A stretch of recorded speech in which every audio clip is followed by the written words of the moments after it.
50 വർഷം കാലാവധി പറഞ്ഞ മുല്ലപ്പെരിയാർ ഇപ്പോൾ 127 വർഷമായിരിക്കുന്നു. 176 അടി താഴ്ചയാണുള്ളത്. ഇനി എത്ര നാൾ ഉണ്ടാകുമെന്ന് ഒരു പിടിയുമില്ല. ആ ഡാമെങ്ങാനും പൊട്ടിയാൽ 6 ജില്ലകൾ തീർത്തും വെള്ളത്തിന്റെ അടിയിലാകും. മാത്രമല്ല 30 ലക്ഷം ആൾക്കാർ അതേ നിമിഷം മരിക്കും. അതുകൂടാതെ മുല്ലപ്പെരിയാർ പൊട്ടുന്നതോടെ ഇടുക്കി ഡാം പൊട്ടാനുള്ള ചാൻസ് കൂടുതലാണ്. ഇടുക്കി ഡാം പൊട്ടിയാൽ പിന്നെ നടക്കാൻ പോകുന്നത് വിചാരിക്കുന്നതിനും അപ്പുറമായിരിക്കും. Just think about it and make your next decision. നമ്മൾ എന്തെങ്കിലും ചെയ്യുന്നുണ്ടെങ്കിൽ ഇപ്പോൾ ചെയ്യണം. സോ ഇതിനെതിരെ പ്രധാനമന്ത്രിക്ക് ഒരു പെറ്റീഷൻ അയക്കുന്നുണ്ട്.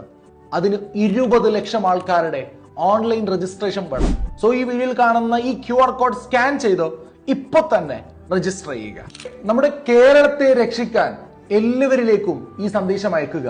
നിങ്ങളുടെ സ്റ്റോറിയിൽ മെൻഷൻ ചെയ്യുക, കമന്റിൽ സുഹൃത്തുക്കളെ മെൻഷൻ ചെയ്യുക. മാക്സിമം ഈ വീഡിയോ എല്ലാവരിലേക്കും ഷെയർ